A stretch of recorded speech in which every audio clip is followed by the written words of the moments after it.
Good morning everyone welcome to अवकाशे देवजानी।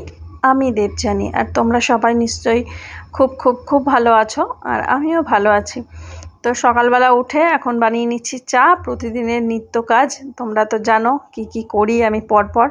तो इदानिंग एकटू उल्टो पाल्टाओ हय, जेमन सकालेर दिके रान्ना करी ना रातेर दिके रान्ना करी सेटाओ हय। और राते रान्ना करले जेटुकू थाके सेटा आबार सकाले दुपुरे खावा हये जाय तेमनও हय। तो देखो स्टीलेर कापगुलो तो यूज ही करा हय ना, तो अनेक दिन बादे यूज करछि, भाबलाम तोमादेर साथे एकटू शेयर करी।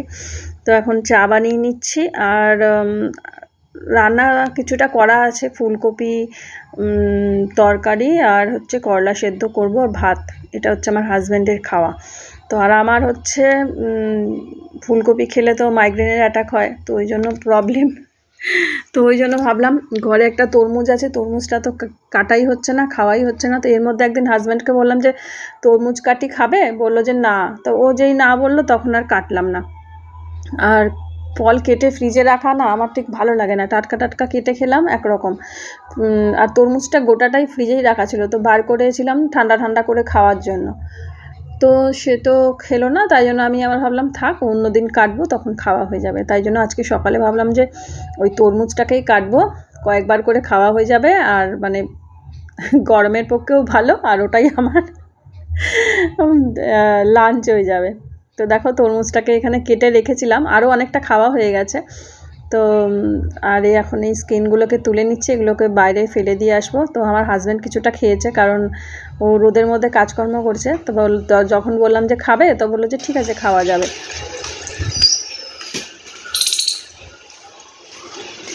কি রে, কি খবর? দেখা করতে এসছি? হ্যাঁ, দুজনে কোথায় থাকিস? মাঝে মাঝে এ আসে তো ও আসে না, ও আসে তো সে আসে না, এই করে দুজনে মিলে। না এইগুলো এই দিকটা দিয়ে যাই, আমাদের কাঠবিড়ারি এসে খাবে। ওদিকে আবার লালি এসেছে না, ওখানে ওনারা লজ্জা পাবেন, আসবেন না। দিকটা রাখি। দেখো তিনখানা কলা গাছ মুখ থুবড়ে ওদিকে পড়েছে, পুরো তিনটে কাঁদি ছিল নষ্ট। আরও বৃষ্টি হবে, সব পড়ে নষ্ট হবে। পেঁপেগুলোও দেখো গাছে কেমন ফাঙ্গাস ধরে গেছে পেঁপে গাছটা। সেই মাথায় পেঁপে, সেই পেঁপে খাবে বলো? অত মাথায় পেঁপে থাকে, পাখি খায়, আর পাখিতে যেটুকু ফেলে কাঠবিড়ালিতে খায়। এই হচ্ছে কাণ্ড।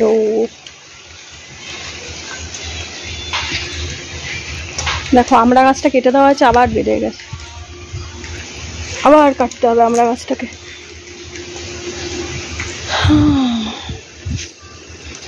কোথায় গেলি লালি? ও লালি,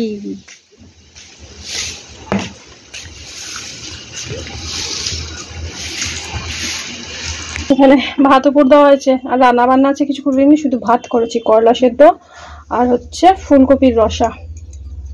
আর আমার জন্য তো ওই যে তরমুজ কেটেছি, খেলাম, আর একটু তরমুজ খাবো। আর এই যে লাস্টবার না দুবার মনে হবে কাঁচা দেওয়া হয়েছে।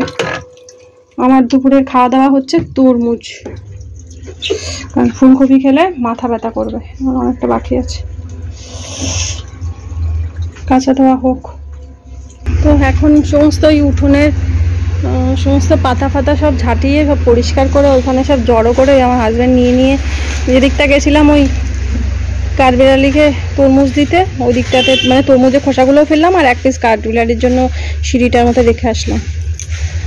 আর ওইগুলো এখন পোড়ানোর জন্য ওখানে সব জমা করে আসবে। এর মধ্যে ঝড় বৃষ্টি হবে, সব পাতাগুলো ভিজে যাবে। আজকে শনিবার, আজকে এটা পুড়িয়ে দিলে অনেকটা ভালো হবে। বেশ কয়েকদিন আমাদের উঠোন ঝাঁটানো হয়নি, আজকে উঠোনটা পরিষ্কার করে দিল স্নানের আগে। তো প্রথমে একটু ঝাঁটিয়ে এক জায়গায় জড়ো করেছিল, তারপরে আবার একটু বসে রেস্ট নিল, একটু তরমুজ খাও ঠান্ডা ঠান্ডা, তারপর আবার এগুলো করো। তাই এখন করছে, এগুলো করে আবার ও স্নানে যাবে। ওদিকে দুটো বালতিতে তোমাদের সাথে শেয়ার করলাম ফুটবল লিলি ফুটেছে, এই যে এখানেও দুটো ফুটবল লিলি ফুটেছে, আজকে নজরে পড়লো। গাছটাকে কদিন খুঁজছিলাম, পেলাম না। আসলে এই ফুল গাছগুলো কি হয়, যখন ফুল আসে তখন ওদের পাতাটা থাকে না, পাতাটা বাদ দিয়ে দেয়, দিয়ে ফুলটা হয়। তো এখানেও দেখো দুটো, এটা আরও ফুটে যাবে। তো মোট 6টা হয়েছে ফুটবল লিলি এবারে। এগুলো মাটিরটা না অনেক বড় বড় হয়, কেন জানি না ছোট উঠছে। বৃষ্টি হলেও তো আরো একটু বড় করে উঠতো, মানে ফুটতো, কি সুন্দর দেখতে লাগে তাই না। আর এটা তো এই পাতাবাহার দেখতে ভালো লাগে ছোটবেলা থেকে না, এই পাতাটার দিকে একটা অন্যরকম আকর্ষণ আছে, মানে এই লাল সাদা মতো থাকে, দেখে মনে হয় কেউ পেন্টিং করে রেখেছে, কি সুন্দর লাগে। এগুলোরও একটা ফুল হয়।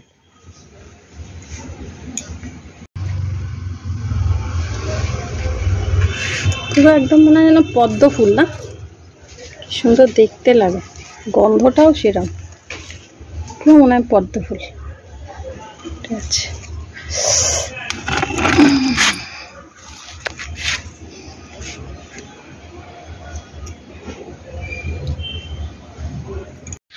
আকাশটা পুরো মেঘলা করে ছেয়ে আসছে। সবার আগে তো এদিকেই বৃষ্টি হবে, তারপরে তো কলকাতায় সমুদ্রের দিক থেকে হাওয়া আসছে, দেখো পুরো আকাশ মেঘলা। আর আমাদের গাছে একটাও আম নাই। ঝড় বৃষ্টি হতে এখনো বেশ কিছুদিন সময় আছে, মানে এক্ষুনি বৃষ্টি বা ঝড় নেমে যাবে তা নয়। আর আবহাওয়া দপ্তর থেকে এখন যা যা খবর দেওয়া হয় তো সেগুলো তো ফলে। তো আমার হাজব্যান্ড হচ্ছে কয়েকটা জমেছে ওয়াশিং মেশিনে, ওগুলো কেচে ফেলো, বৃষ্টি নামলে এগুলো কাচা ধোয়া করতে পারবে না।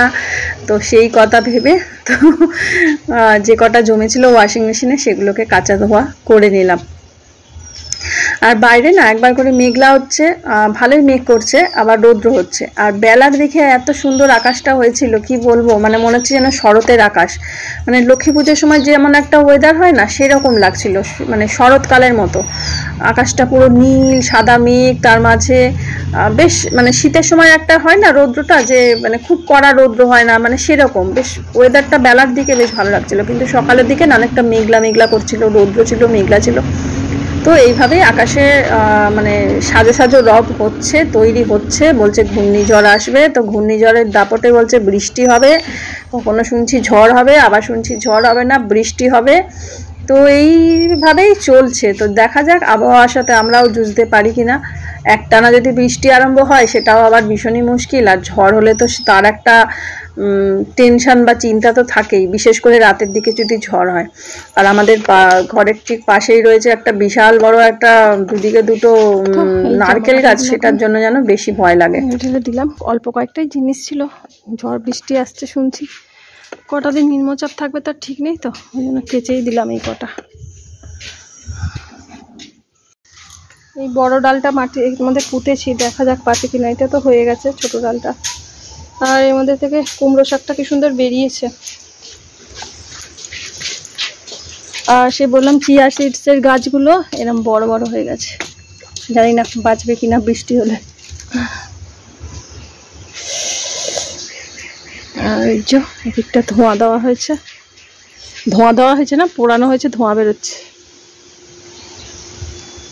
সব আম পাতা, পেয়ারা পাতা তো নেই এবছরে, পেয়ারাটাও কম হবে গাছে, অনেক কম ফুল এসছে। এই পেয়ারা গাছটাতেও কম ফুল এসছে, আর যেটা লাল পেয়ারা হয় সেটাতেও তাই। সন্ধ্যেবেলা দিলে আর মশাগুলো সব ঘরে তবু একটু মেঘলা করছিল, একটু আগে পুরো ঘরে ভর্তি মশা হয়ে গেছিল।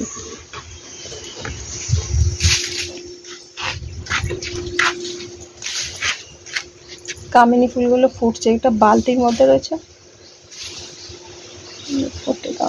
কি সুন্দর গন্ধটা বেরোয়।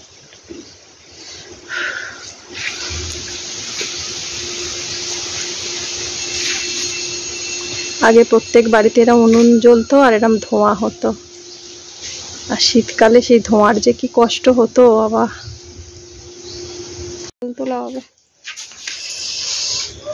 পাখিগুলো কয়েকবার ঘুরে গেছে, 2-3টা আম পড়েছে, ওই যে ওখান থেকে যেটুকু যা পড়ছে, বেশিরভাগটা ওইদিকে ছাদে।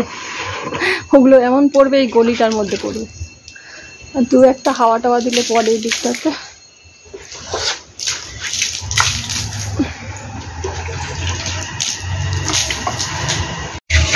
তো তরমুজ তো কিছুটা তখন খাওয়া হয়েছিল, আর কিছুটা যে রয়েছে, তো এটা আমার এখন হচ্ছে লাঞ্চ। আর আমার হাজব্যান্ডের জন্য লাঞ্চটা নিয়ে নিয়েছে, এখানে করলা সেদ্ধ আর হচ্ছে ফুলকপির রসা। তো একটা ফুলকপি এনেছিল, বললো যে ভালো করে রান্না করো, মানে এরকম হালকা করে ভালো করে ঘি গরম মশলা দিয়ে। তো করেছি, বললো খুব ভালো হয়েছে। তো এখন হচ্ছে সন্ধ্যাবেলা, দুজনে চা খেতে বসেছি। আর এই দেখো বেগুন ভাজছি, রাত্রিবেলা রান্না চলছে। তো আমার হাজব্যান্ডের প্রিয় জিনিস বেগুন ভাজা। বেগুন ভাজা করবো আর সয়াবিন রান্না করবো পেঁপে দিয়ে।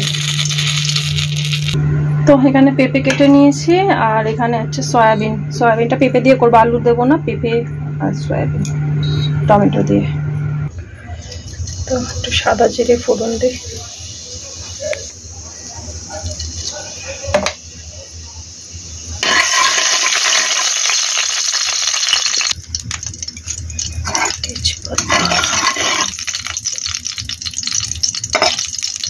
গরম মশলার ফোড়নে দিলাম না, কারণ গুঁড়ো গরম মশলা দেবো।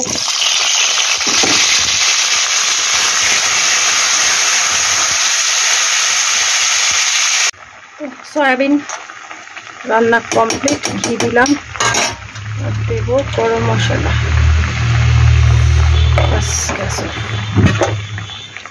গোলমরিচ গুঁড়ো, কাশ্মীরি মির্চ, হলুদ সব দিয়েছি, আর চিনির বদলে সুগার ফ্রি দিয়েছি। ব্যাস, সব সেদ্ধ হয়ে গেছে। আমি এখন মাছের মাথা ভাজছি। মাছের মাথাটা একটু কষা কষা রান্না করবো, মানে জিরা দিয়ে। আর আমাদের পরপর নিরামিষ, তাই ভাবলাম আজকে খেয়ে নিই। কাল নিরামিষ, পরশু নিরামিষ, পরপর নিরামিষ। তো তাই জন্য আজকে শনিবারে আমি এখন যে রান্না করছি তোমাদের সাথে শেয়ার করছি, এখন কিন্তু রাত্রিবেলা। এই রাত্রিবেলায় সয়াবিন রান্না করলাম, কারণ সকালবেলার জন্য আজকে শনিবার, কাল রবি, সোম, মঙ্গল, 3 দিন পর পর নিরামিষ। সোমবার দিন আমার শাশুড়ি মায়ের দিবসী, মঙ্গলবার দিন তো বজরংবলীর পুজো করি, আর কালকে নিরামিষই খাবো। তো ওই জন্য এখন আমার হাজব্যান্ড আজকে তো সয়াবিন খাবো, নিরামিষই খাবে আজকে। আমি ভাবলাম না, মাছের মাথাটা খাই। আর চিকেনটা আনা হয়েছিল রবিবার খাওয়ার জন্য। চিকেনটা খেতে খেতে কি বুধবার বৃহস্পতিবার হয়ে যাবে।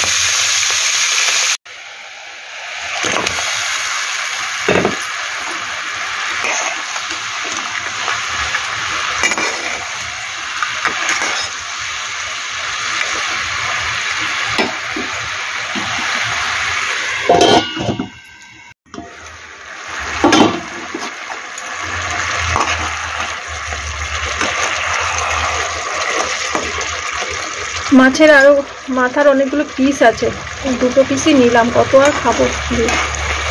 এই জন্য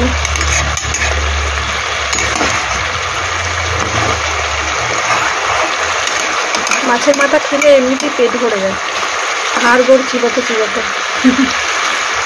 মাথা, মাছের কাঁটা, তারপর ডাঁটা, সবজির যে ডাঁটা হয়, ওগুলো ভাত পাতে যদি চেবানো শুরু হয়, ব্যাস ওটা আর খাওয়া যায় না, মানে তারপরে আর পেটটা ভরেই যায়।